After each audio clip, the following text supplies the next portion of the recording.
ஆயுத எழுத்து நீட்சிக்கு வரவேற்கின்றோம். டெல்லி உயர்நீதிமன்றத்துடைய தீர்ப்பு தான் இன்றைய தலைப்புக்கான காரணம். என்ன தீர்ப்பு கொடுத்திருக்கிறது டெல்லி உயர்நீதிமன்றம்? அதாவது அரசியல் கட்சிகள், பெரும்பாலான அரசியல் கட்சிகள், ஏறத்தாழ அனைத்து அரசியல் கட்சிகளும் அவங்களுடைய டொனேஷன்ஸ்லாம், அவங்களுக்கு வரக்கூடிய நன்கொடை, அவங்களுக்கு வரக்கூடிய பணத்தொகை எல்லாம் பார்த்தீங்கன்னா பெரும்பாலும் 20,000க்கு கீழே கொடுக்கிறவங்களுடைய எண்ணிக்கை தான் அதிகம். அதுக்கு மேல கொடுக்கக்கூடிய பெரும் பணக்காரர்கள் இல்ல கார்ப்பரேட் நிறுவனங்களுடைய எண்ணிக்கை குறைவா இருக்கும். ஆக அவங்களுக்கு வரக்கூடிய டொனேஷன்ஸ் உடைய அளவு அப்படின்னு பார்க்கும்போது 20,000க்கு கீழே கொடுக்கிறவங்களுடைய அளவு அதிகம்.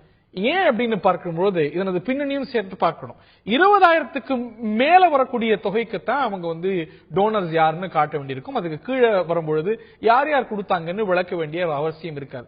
இதை நிறைய அரசியல் கட்சிகள் பயன்படுத்தி, உதாரணத்துக்கு பகுஜன் சமாஜ் கட்சி எல்லாம் பாத்தீங்கன்னா உங்களுக்கு வரக்கூடிய அனைத்து தொகையுமே சில்லறையில வரக்கூடிய தொகை தான், அதுதான் உங்களுக்கு அனைத்து டொனேஷனுமே. இந்த மாதிரி ஒரு சூழ்நிலை இருக்க டெல்லி உயர்நீதிமன்றம் ஒரு தீர்ப்பு கொடுத்திருக்கிறது. 20,000க்கு கீழே உங்களுக்கு வரட்டும், ஆனா அதுக்கெல்லாம் டாக்ஸபிள் இன்கமா அதான் மாத்தணும் அப்படின்னு இதற்கு ஒரு சிறிய லகான் வைத்திருக்கிறது. இது ஒரு விஷயமா இருக்கு. அரசியல் கட்சிகள் இந்த ஒரு பொறுப்பு கூறல இருந்து, ஒரு அக்கௌண்டபிலிட்டில இருந்து ஒரு விலகியே இருக்கின்றனவா?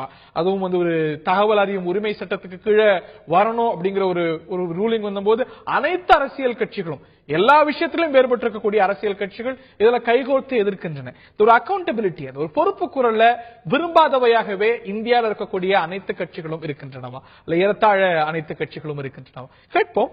நிகழ்ச்சியில நம்முடைய திரு ஜெகதீஸ்வரன் தட்சிணாமூர்த்தி அவர்கள் இணைகிறார். லோக்சத்தா கட்சியிலிருந்து, காங்கிரஸ் கட்சியிலிருந்து திரு ஹிதாயத்துல்லா அவர்கள் இணைகிறார். இருவரையும் இந்த நிகழ்ச்சிக்கு வரவேற்கின்றோம். திரு ஜெகதீஷ், உங்களுடைய பார்வை என்ன இந்த தீர்ப்பை பொறுத்த வரைக்கும்? இது ஒரு பொறுப்பு கூறல ஒரு கட்டம் கூட்டி இருக்க அரசியல் கட்சிகள் மத்தியில் நினைக்கிறீங்களா, இல்ல இது இன்னும் காம்ப்ளிகேட் ஆக்கி இருக்கு நினைக்கிறீங்களா? இல்ல தீர்ப்பை இன்னும் தெளிவா நீங்க விளக்கும் போது நேர்களுக்கும் புரியும். நிச்சயமாக. அதாவது இன்னைக்கு எந்த ஒரு அரசியல் கட்சிக்கும் நம்ம கொடுக்கிற ஒவ்வொரு ரூபாயும் 100% டாக்ஸ் எக்ஸம்ஷன் இருக்கு, முழு வரி விலக்கு இருக்கு. அதற்கு லோக்சத்தா ஒரு முக்கிய காரணம். லோக்சத்தாவுடைய தேசிய தலைவர் ஜெயபிரகாஷ் நாராயண் இதுக்காக கடுமையா போராடினார். இன்னைக்கு முன்னாடி இருந்து, அதாவது இந்த இது வர்றதுக்கு முன்னாடி எப்படி இருந்துச்சுன்னா, நீங்க எவ்வளவு டொனேஷன் வந்தாலும் அதுக்கு அக்கௌண்டபிளா இருக்க வேண்டிய அவசியம் இல்ல. இன்னைக்கு 20,000க்கு மேல நீங்க கொடுக்குற ஏதா இருந்தாலும் 10,000க்கு மேல செக்ல தான் வாங்குவாங்க. பல கட்சிகள் அரசு வச்சு 10,000 செக் கொடுத்துருங்க, கேஷ் கொடுக்காதீங்க. 20,000 மேல வாங்கினா அக்கௌண்டபிள், இதர் நீங்க பேங்க்ல டிரான்சாக்ஷன் காமிங்க, இல்ல செக்கா கொடுங்க, கேஷா நாங்க வாங்கிக்க மாட்டோம் அப்படிங்கிறதுக்காக இந்த அக்கௌண்டபிலிட்டியை கொண்டு வந்தாங்க. ஆனா பிரச்சனை என்ன ஆயிடுன்னு கேட்டீங்கன்னா, நிறைய அரசியல் கட்சிகள் நாங்க இப்போ நீங்க பேங்க்ல பணம் போடும் போது பேன் கார்டு காமிக்கணும்னா நீங்க 50,000 இல்ல 49,999 போடுவாங்க இல்லையா, அந்த மாதிரி 20,000 நாங்க 19,999 ரூபாய் வாங்கிக்கிறோம் அப்படிங்கிற கணக்கு காட்ட வேண்டிய அவசியம் இல்ல. இன்னும் நிறைய பேர் சொல்றாங்க நாங்க உண்டியல், இப்ப நீங்க சொன்ன மாதிரி பகுஜன் சமாஜ் கட்சி மிகச்சிறந்த உதாரணம். பகுஜன் சமாஜ் கட்சி நாங்க உண்டியல்ல தான் எல்லா பணமே வாங்கணும். குலுக்கி எவ்வளவு கோடியா இருக்கும் பாத்தீங்கன்னா, அது பல்லாயிரம் ஒரு கோடீஸ்வரர்களுக்கு காசு கொடுக்கல, எல்லாருமே மிக எளிமையான மனிதர்கள், சாதாரண மனிதர்கள் அப்படிங்கறத அதை தப்பிச்சுக்கிட்டே இருக்காங்க. அது மாதிரி இன்னைக்கு ஆக்சுவலா இன்னைக்கு ஏடிஆர்ல கூட ஒரு ரிப்போர்ட் ஒன்று நேற்று ரிலீஸ் பண்ணிருக்காங்க. டிஎம்கே, ஏடிஎம்கே, பாட்டாளி மக்கள் கட்சி, தேமுதிக, இவங்க 4 பேரும் சேர்ந்து கடைசி 4 வருடத்துல அவங்க வெறும் 308 கோடி தான் டொனேஷன்ஸ் ரிசீவ் பண்ணிருக்காங்க அப்படிங்கிற சொல்லிருக்காங்க. அதாவது இன்னைக்கு ரொம்ப எல்லாருக்கும் தெரியும், ஒரு அரசியல் கட்சி தன்னுடைய வேட்பாளருக்கு, பிரதான கட்சிகள் அரசியல் கட்சிகள் தங்களுடைய வேட்பாளருக்கு செலவு செய்யறது எவ்வளவு? 3 கோடி 4 கோடி செலவு பண்ண ரெடியா இருக்காங்க. அப்போ இந்த தமிழ்நாட்டில் இந்த எலெக்ஷன் 234 கான்ஸ்டிடுவன்சில ஒரு 2 பிரதான கட்சிகள் மட்டும் வச்சுக்கிட்டாலே 2,500 கோடி ரூபாய் செலவு பண்ண போறாங்க.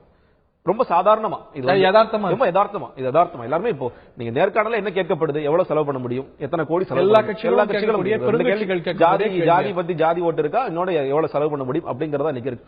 அப்படி இருக்கும் பொழுது இதை தடுப்பதற்காக ஒரு வழியாக தான் இந்த இன்கம் நீங்க டாக்ஸ் அவுட் பண்ணணும் அப்படிங்கிறது உண்மையிலே வரவேற்க வேண்டிய தீர்ப்பு தான். ஆனா இது மட்டும் போதாது அப்படின்னு நினைக்கிறேன். நிறைய ரிஃபார்ம்ஸ் வேணும், வரவேற்கத்தக்கது. இது ஒரு வகையில ஒரு அக்கௌண்டபிலிட்டியோ சற்றே ஒரு படி உயர்த்ததை தவிர அது தீர்வில்லை. திரு ஹிதாயத்துல்லா, உங்கள் கட்சி 2008-9 வரைக்கும் உங்களுக்கு இந்த 20,000 கீழே வந்திருக்கிறது பாத்தீங்கன்னா 978 கோடி. டோனர் நேம்ஸ் தெரிஞ்சு வந்திருக்கக்கூடிய, அதாவது 20,000க்கு மேல வந்திருக்குதுன்னு பார்த்தா வெறும் 85 கோடி. இதை ஒரு கவரா பயன்படுத்தி கொண்டு, இந்த ஒரு விதியை ஒரு கவரா பயன்படுத்தி கொண்டு இந்த ஒரு கட்சிகள் இந்த ஒரு விஷயத்தை துஷ்பிரயோகம் செஞ்சு, துஷ்பிரயோகம்னு சொல்ல முடியாது, ஒரு அக்கௌண்டபிலிட்டில இருந்து விலகி நிக்குதுங்கிற ஒரு பார்வை இருக்கிறது. உங்க கட்சியும் விதி விலக்கு இல்ல. அதாவது எல்லா கட்சிகளுமே பொதுவாக உறுப்பினர்களுடைய கட்டணங்களை பெறுகிறார்கள். சாதாரண மக்களிடம் அவர்கள் வசூல் செய்கிறார்கள். உங்களுக்கு தெரியும், கம்யூனிஸ்ட் கட்சிகள் உட்பட இந்த உண்டியல் குழுக்குவது இங்கே எல்லாம் 1000, 500, 2000 வாங்குறது. இது அல்லாம ஆளுங்கட்சியாக இன்னைக்கு நீங்க பாரதிய ஜனதாவை பொறுத்தவரை இன்னைக்கு பல நூறு கோடி ரூபாய் அவர்களுக்கு வந்திருக்கு. காரணம் ஆளுங்கட்சி என்பதால் சில நேரங்கள்ல நமக்கு சலுகை இல்லை அல்லது சலுகை இருந்தா கூட கேட்கிறாங்க, நாம கொடுப்போங்கிற அடிப்படையில் ஆளுங்கட்சிகளுக்கு கொடுக்கப்படுது. அவங்களுக்கும் கூட பேர் தெரிஞ்ச, அதாவது 20,000க்கு மேல வந்த தொகையை விட 20,000க்கு கீழே கொடுத்தவங்களோட எண்ணிக்கை தான் அதிகம். அதான் சொல்ல வர்றேன். நீங்க கட்சிகளுக்கு யார் கொடுக்கறா? சாதாரண மனிதர்கள், சாதாரண மக்கள், சாதாரண வியாபாரிகள், அவங்க தான் கொடுக்கறாங்க. இது ஒரு பக்கம். அதாவது நாம பொய்யையும் பேசணும், உண்மையான பொய்யையும் பேசணும். ரெண்டு விஷயம் இருக்கு.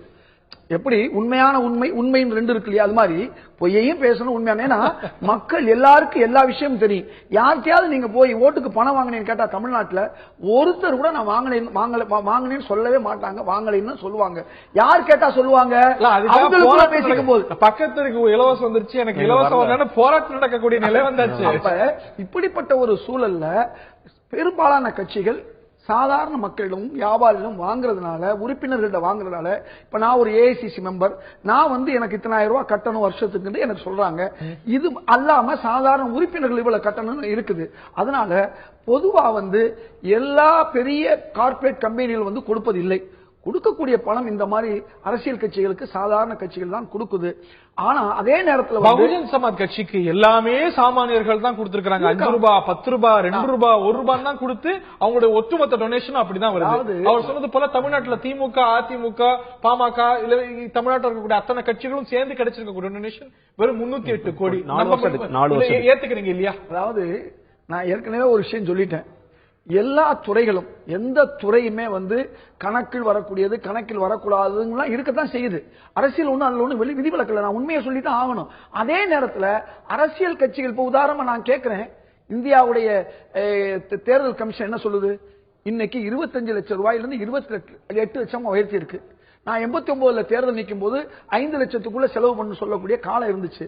இது அடிப்படையிலேயே தவறு. நம்ம எப்படி இன்கம் டாக்ஸோ சேல் டாக்ஸோ சில தவறுகள் செய்வதற்கு விதியையும் விளக்கையும் கொடுக்கிறாங்களோ, அந்த மாதிரி இந்தியாவுடைய அடிப்படையிலேயே இந்த மாதிரி சில விஷயங்கள் இப்படி நீங்க சட்டத்துக்குள் வரும்போது சில நேரங்களில் பொய் சொல்ல வேண்டிய கட்டாயத்துக்கு மக்கள் தள்ளப்படுகிறார்கள்.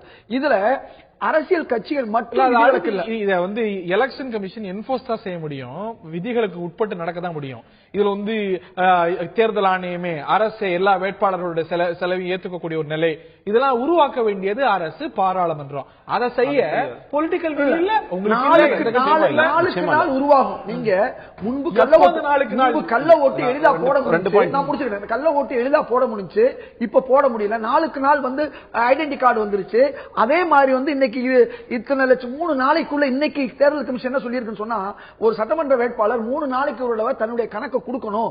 ஒரு நோட்டீஸ் அடிக்கிறதுக்கு இவ்வளவுதான் இருக்கு, இதை தாண்டி நீ கொடுக்க கூடாது அப்படின்னு இன்னைக்கு சொல்லியிருக்காங்க. அப்ப நாளுக்கு நாள் தேர்தல் கமிஷன் இதை டைட் பண்ணுது. அதாவது இதை தேர்தல் கமிஷன் செய்யுது. இந்த பொலிட்டிக்கல் பார்ட்டிஸ்க்கு அந்த பொலிட்டிக்கல் வில் இருக்கா? இதை உண்மையிலே பல்லுள்ள அமைப்பா மாத்தணும்னா அதை செய்ய வேண்டியது பாராளுமன்றம். இப்ப இத செய்யறது யாரு?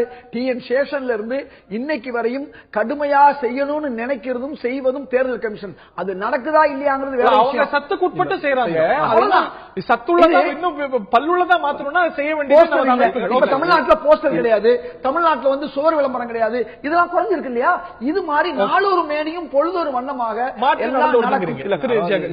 எலெக்ஷன் கமிஷன் பாராட்டணும். ஆனா சில விஷயங்கள் ரொம்ப ஒரு காஸ்மெட்டிக் சேஞ்சஸ் மாதிரி. இப்போ தலைவர் சிலையை மூடுறதுனால என்ன ஆயிட போகுது, இல்ல சுவர் விளம்பரத்தை அழிச்சனால உண்மையிலே உண்மையான பிரச்சனை என்னன்னா, இவ்வளவு பணம் இங்க விளையாடுது, அந்த பணத்தை குறைப்பதற்கு என்ன வழி அப்படிங்கறதா நம்ம முக்கியமான பிரச்சனை. இன்னைக்கு எந்த இதுமே தேவையில்லை. அதாவது நீங்க வேற போய் சோறு விளம்பரத்தை எடுக்கிறது, பேனர் எடுக்கிறது, அதெல்லாம் திரும்ப வரதான் போகுது. இது எலெக்ஷன் கமிஷன் இதை பாக்குறதுனால மக்கள் உடனே இன்ஃபுளுன்ஸ் ஆயிடுறாங்க. ஜெயலலிதா அவர்கள் படத்தை பார்த்தா கருணாநிதி அவர்கள் படத்தை இன்ஃபுளுன்ஸ் ஆகிறாங்க கிடையாது. இல்ல வெரி பிராக்டிகல். இன்னும் சொல்ல போனா இப்ப நீங்க இப்ப டிவில எல்லா அரசியல் கட்சிகளும் காமிக்கிறீங்க, இப்ப அரசியல் கட்சிகள் அடுத்து அவங்க விளம்பரம் போடுவாங்க. அதெல்லாம் தெரியும். இந்த மாதிரி காஸ்மெட்டிக்ஸ் விட்டுட்டு உண்மையிலேயே என்ன வேணும் அப்படிங்கிறது, உண்மையா இப்ப பணம் எப்படி எல்லாம் கொடுக்குறாங்க. முக்கியமா எலெக்ஷன் கமிஷன் இந்த தேதிகள் அறிவிக்கும் பொழுது தமிழ் பத்திரிகையாளர் கேட்டிருப்பார் நினைக்கிறேன். பணம் மிகப்பெரிய விளையாட்டு விளையாடு, அது என்ன பண்ண போறீங்க? We will try to reduce it. சொன்னார். முற்றிலும் ஒழிக்க முடியாது அவரே ஒத்துக்கிறாங்க. முந்தைய தலைமை தேர்தல் அதிகாரி கூட நாங்க முயற்சி செஞ்சோம், முடியல. இன்னொரு பிரச்சனை அவங்களுக்கு இருக்கிற ஒரு ஹேண்டிகேப் என்னன்னு கேட்டீங்கன்னா, இன்னைக்கு உண்மையிலேயே ஒரு வேட்பாளர் பணம் கொடுக்கிறதா அவரை பிடிச்சா கூட அவர் மேல இன்னைக்கு நடவடிக்கை எடுக்க முடியாது எலெக்ஷன் கமிஷனால. மறுபடியும் இன்கம் டாக்ஸ் மூலமா தான் எடுக்க முடியும். திரும்ப காம்ப்ளிகேட்டட் ஜுடிஷியல் ப்ராசஸ் எப்படி நமக்கு தெரியும். இன்னைக்கு பீப்புள் ரெப்ரசன்டேட்டிவ் ஆக்ட் எப்படி இருக்குங்கிறது தெரியும். இன்னைக்கு ஒருத்தர் வந்து வேட்பாளரா இல்லையான்னு தெரியறதுக்குள்ள அவருடைய பதவி காலம் முடிஞ்சிர சூழ்நிலை தான் பார்த்துட்டு இருக்கோம். பல கேசஸ் இன்னும் போயிட்டு இருக்கு. சோ எலெக்ஷன் கமிஷனுக்கு ஒரு அளவுக்கு இன்னைக்கு அதிகாரமே அவ்வளவுதான் இருக்கு. பொலிட்டிக்கல் பார்ட்டிஸ் உண்மையிலே இன்னைக்கு ஒண்ணு கோடிக்கணக்கில் தேர்தல் வழக்குகள் நிலுவையில் நடந்துச்சு. நிறைய இருக்கு. 2009 தேர்தலில் இவருடைய தேர்தல் செல்லாதுன்னு நடந்துட்டு இருக்கு. ரெண்டு விஷயம் பாக்குறேன். நீங்க சொன்ன பொலிட்டிக்கல் ஃபண்டிங் முக்கியம், ரொம்ப முக்கியம். அதாவது இன்னைக்கு ஒவ்வொரு கட்சிக்கும் அவங்க வாக்கு சதவீத அடிப்படையிலே பொலிட்டிக்கல் ஃபண்டிங் கொடுக்கலாம். ரொம்ப லாஜிக்கலா போயிடலாம். நீங்க வந்து அதுவும் லெவல் பிளேயிங் ஃபீல்ட்ல இன்னும் இதுவாக்கலையா, ஸ்கியூட் ஆக்கலையா? அப்ப நீங்க வந்து போன தேர்தல்ல கம்மியா வாங்கிருப்பீங்க. அதுவும் இல்ல எங்கேயாவது ஸ்டார்ட் பண்ணணும்னு சொல்றேன். நீங்க பிரச்சனை என்னன்னா இப்ப அவங்களே காசு போடுறதுனாலதான் மறுபடியும் இது வந்து பிளாக் மணி உள்ள வருது. நீங்க வந்து ரவுடிசம் உள்ள வருது, நக்சல் எல்லாம் அந்த ஒரு விஷய சைக்கிள்ல மாட்டிக்கிறோம். இன்னொன்னு இன்னைக்கு இருக்கிற அந்த தேர்தல் முறை FPTP first past the post system. இன்னைக்கு 100 வாக்குகள் ஒருத்தர் வாங்கியிருக்காரு, 101 வாக்குகள் வாங்கியிருக்காருன்னா 101 வாக்குகள் வாங்கினது ஜெயிச்சிடறாரு. 300 பேர் ஓட்டு போடாதவங்க கூட இருக்கிறாங்க. அப்ப இதுக்கான மாற்று விகிதாச்சார பிரதிநிதித்துவத்தை பத்தி நம்ம பேசணும், தீவிரமா பேசணும். அங்கங்க பேச ஆரம்பிக்கிற இன்னைக்கு எல்லா மாநிலத்தை விட தமிழ்நாட்டில் மிக முக்கியம். இன்னைக்கு எல்லாரும் அதுல குழப்பங்களுக்கும் வழி இருக்காது. பெரிய நாட்டுல குழப்பத்தை வந்து வழிவகுத்துரும். ஸ்ரீலங்கால பாருங்க, இந்தியா முழுக்க நீங்க முயற்சி பண்ண வேணாம். நீங்க மாநிலத்தில் முயற்சி பண்ணலாம், இல்ல ஒரு உள்ளாட்சியில கூட முயற்சி பண்ண ஆரம்பிக்கலாம். நான் சொல்றேன் விகிதாச்சார பிரதிநிதித்துவம் நீங்க ஆரம்பிச்சீங்கன்னா நிச்சயமாக இங்க வந்து இந்த ஏன்னா இன்னைக்கு ரொம்ப என்ன கேட்டீங்கன்னா ஒவ்வொரு பெரிய கட்சி 2 கட்சி எடுத்துக்கலாம். 25% வாக்குகள் உங்களுக்கு இருக்கு. இன்னொரு 3% வந்தா அவங்க ஜெயிச்சிருவாங்க. நம்மளோட சிஸ்டம் அப்படி இருக்கிறதுனால அந்த 3% வாங்குறதுக்காக தான் இவ்வளவு கோடி அவங்க செலவு பண்றாங்க. அந்த மார்ஜின் ஆஃப் ஃபோர்ஸ் இன்னைக்கு தமிழ்நாட்டில் இருக்கிற சூழ்நிலைக்கு ஒவ்வொரு வாக்கு ரொம்ப முக்கியமாக போகுது. இன்னைக்கு ஒவ்வொரு கட்சிக்கும் ஒவ்வொரு வாக்கு முக்கியம் போது எப்படியாவது எப்பாடுபட்டாவது நாங்க வாக்குகள் ஒரு மேட் ரேஸ் நடந்துட்டு இருக்கு. திரு ஹிதாயத்துல்லா, இதுல எல்லா கட்சி நான் உங்க கட்சியை நான் நிச்சயம் குறிப்பிட்டு தனிமைப்படுத்தி சொல்லவே மாட்டேன். எல்லாரும் ஒண்ணுங்கிற நிலைமை தான் இதுல இருக்கு. இன்னைக்கு வந்து கம்யூனிஸ்ட் கட்சி உட்பட, பாஜக உட்பட, காங்கிரஸ் உட்பட, Bahujan Samaj, Samajwadi, name all parties, தமிழ்நாட்டில் இருக்கக்கூடிய கட்சி. இன்னைக்கு வந்து அரசியல் கட்சிகள் இந்த தகவல் அறியும் உரிமை சட்டத்துக்கு கீழே வரணுமா? கூடவே கூடாது. நாங்க வந்து எல்லாத்திலையும் வேறுபடுவோம், எல்லாத்தையும் அடிச்சுவோம், பாராளுமன்றத்தை முடக்குவோம். ஆனா இதுக்காக ஒண்ணு கூடிடுவோம். எப்போ இன்னைக்கு வந்து ஒரு குவாசி ஜுடிஷியல் அமைப்பா இருக்கக்கூடிய தலைமை தகவல் ஆணையமே ஒரு தீர்ப்பு கொடுத்த பிறகும் நாங்க அதை செயல்படுத்த மாட்டோம். என்ன மாதிரியான நாங்க வந்து மத்தவங்களுக்கெல்லாம் நீதி பேசுவோம், எங்களுக்கு வந்து அக்கௌண்டபிலிட்டி கிடையாது. என்ன மாதிரியான கல்ச்சர் தெரியுது? முக்கியமான விஷயம் என்னன்னு சொன்னா, ஆளுங்கட்சி எதிர்கட்சி, ஆளுங்கட்சி நினைத்தால் எதிர்கட்சிகளை எந்த வகையிலும் மாற்றி விடலாம்ங்கிற ஒரு சூழல் வருது. அப்படி வரும்பொழுது இதுல என்ன நடக்கும் சொன்னா, ஆளுகின்ற கட்சி எந்த கட்சி ஆண்டாலும் எதிர்கட்சிகளை வந்து பழிவாங்கக்கூடிய ஒரு வாய்ப்புகள் இதுல வருது. அதனால ஒரு விஷயம் இன்னும் சொல்ல போனா, இதுல கள்ளம் பெருசா காப்பாம் பெருசாங்கிற ஒரு பழமொழி தான் எனக்கு நினைவு வருது. இந்த விஷயத்துல உங்களுக்கு தேர்தல் கமிஷன் எவ்வளவுதான் இது பண்ணாலும் அரசியல் கட்சிகள் அதுல இருந்து வெளியில வரக்கூடிய வாய்ப்புகள் இருக்குது. இன்னும் சட்டங்கள் கடுமையாக்கப்படணும். இன்னொரு வார்த்தை கூட சொல்லலாம், திருடனாய் பார்த்து திருந்தாவிட்டால் திருட்டை ஒழிக்க முடியாது. அதுக்குன்னு சட்டமே வேண்டாம். அதே நேரத்தில் வந்து கடுமையான சட்டங்கள், அதாவது சரியான சட்டங்கள், இவர் சொன்ன மாதிரி விகிதாச்சார பிரதிநிதித்துவம் வந்துச்சுன்னு சொன்னா சிறு கட்சிகள், சாதாரண கட்சிகள், ஏன் எல்லா கட்சிகளுக்கும் ஒரு வாய்ப்பு இருக்கும். ஏன் வரல?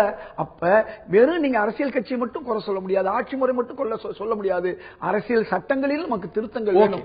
அந்த அரசியல் சட்டத்துக்கு 2 தடவை நல்ல வாய்ப்பு. தகவல் ஆணையம் வாய்ப்பு கொடுத்தது. அதாவது அரசியல் கட்சிகளும் தகவல் அறியும் உரிமை சட்டத்துக்கு வருகின்றன. நீங்க ஒரு ஆபீசர் போடுங்க, இன்ஃபர்மேஷன் ஆபீசர் போடுங்க. நாங்க போட மாட்டோம். எங்களெல்லாம் இதெல்லாம் கட்டுப்படுத்தாது.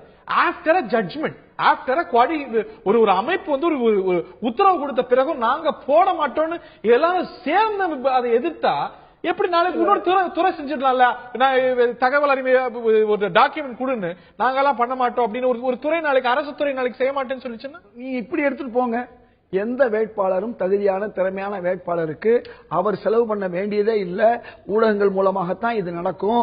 அதனால வந்து எந்த செலவுமே இல்லாத ஒரு சூழலை ஒரு மாதிரி அரசியல் சட்டம் உருவாக்கப்பட்டு, தேர்தல் என்றால் இப்படித்தான் நீதிகள் இருக்கும். சில நாடுகள், ஐரோப்பிய நாடுகள் எல்லாம் அந்த மாதிரி இருக்குது. அந்த மாதிரி ஒரு சூழல் வந்தா இன்னைக்கு என்ன நடக்குதுன்னா, மக்கள் ஓட்டுக்கு பணம் வாங்குறாங்க. சில ஊடகங்கள் கூட சில கட்சிகள்கிட்ட பணம் வாங்கிட்டு, அதாவது அதிகாரப்பூர்வமா இல்லாம வாங்கிட்டு அந்த கட்சிக்கு ஆதரவு செய்யறாங்க. அகில இந்த அளவில் இது நடக்குது. அப்ப இப்ப சூழ்நிலை எப்படி இருக்குன்னா, இன்னைக்கு இருக்கக்கூடிய வரைமுறை, இன்னைக்கு இருக்கக்கூடிய நம்முடைய சட்டங்கள் அமைப்பு எப்படி இருக்குன்னா, சரியான ஒரு சூழ்நிலையை கொண்டு வருவதாக இல்லை. அந்த சரியான சூழ்நிலை வரணும். சரியான சூழ்நிலைக்கு ஏதாவது ஒண்ணு வந்துச்சுன்னா அதையும் ஏத்துக்க மாட்டோம், எல்லாரும் சேர்ந்து எதிர்க்கிறோம் அப்படின்னா என்ன மாதிரியான கல்ச்சர்? அதுக்கு நான் உங்களுக்கு விளக்கம் சொல்லிட்டேன். பிரச்சனை என்னன்னு சொன்னா, கடுமையான ஒரு சூழல் வரும். இது கீழ இருந்து மக்கள்ல இருந்து மேல வரையும் போடி இருக்கு.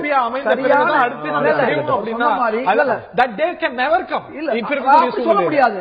நீங்க 200 வருஷங்கள் கழித்து தான் அமெரிக்கா போன்ற நாடுகளிலேயே சில சாதகமான சரியான சூழ்நிலை வருது. அங்கே கூட இன்னும் வரல. அங்கே இன்னைக்கு எத்தனை கோடிக்கணக்கான மில்லியன் அளவுக்கு வந்து பணத்தை வந்து வசூல் செய்யறாங்க, அரசியல் கட்சிகள் பெறுது.